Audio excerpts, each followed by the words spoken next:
এর কাজ দেখেন, কালকে বৃষ্টির মধ্যে কাজ করছি ভিজে পড়ে, আজকাল রোদ। এই হয়েছিল আমাকে সেলসের চাকরি, বুঝতে পারছেন?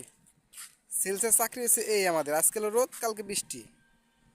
সেলস মানেই আমাদের ঝড় বৃষ্টি, দূরের মধ্যে কাজ করতেই হবে। মার্কেটিংয়ের জব আসলে আমি মনে করি প্যারাময় জবই আর কি। কোনো সিকিউরিটি নাই, কোনো কিছু সিকিউরিটি নাই। দেখেন আজকে আসছি মার্কেটে, অর্ডার না হইলেও জ্বালা, ঠিক আছে। বিভিন্ন প্রকার দিকে মনে করেন যে আমাদের সিস্টেম করে চলতে হয়। আজকে একটা বড় মার্কেট আইছি, মার্কেটে না হইলে মনে করেন যে 30,000 টাকা কাটতে হবে। আর 30,000 টাকা কাটবো, মার্কেটিং এলাকা যে কত কৈফিয়ত দিতে লাগে ভাই। আসলে আমাদের মতন মনে হয় কষ্ট খুব কমই মানুষই আছে, মানে আমাদের যে কষ্টগুলো আমরা কাউকে বলতে পারি না। এই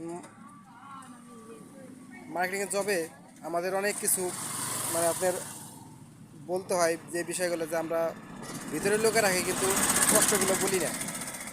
আমাদের অনেক কষ্ট আছে ভাই, যে কথাগুলো আসলে আমরা বলতে পারি না। মার্কেটিংয়ের চাকরি দিন শেষে আমাদেরই করতে হয়, কারণ এটাই আমাদের রিজিক। এটাই আমাদের রিজিক, এখান থেকে আমাদের রিজিক আসে। কষ্ট যাই হোক, আমরা এই কাজগুলো করে থাকি। কোম্পানি যদি বুঝে তাহলে তো ভালোই হইতো। দোয়া করবেন সবাই।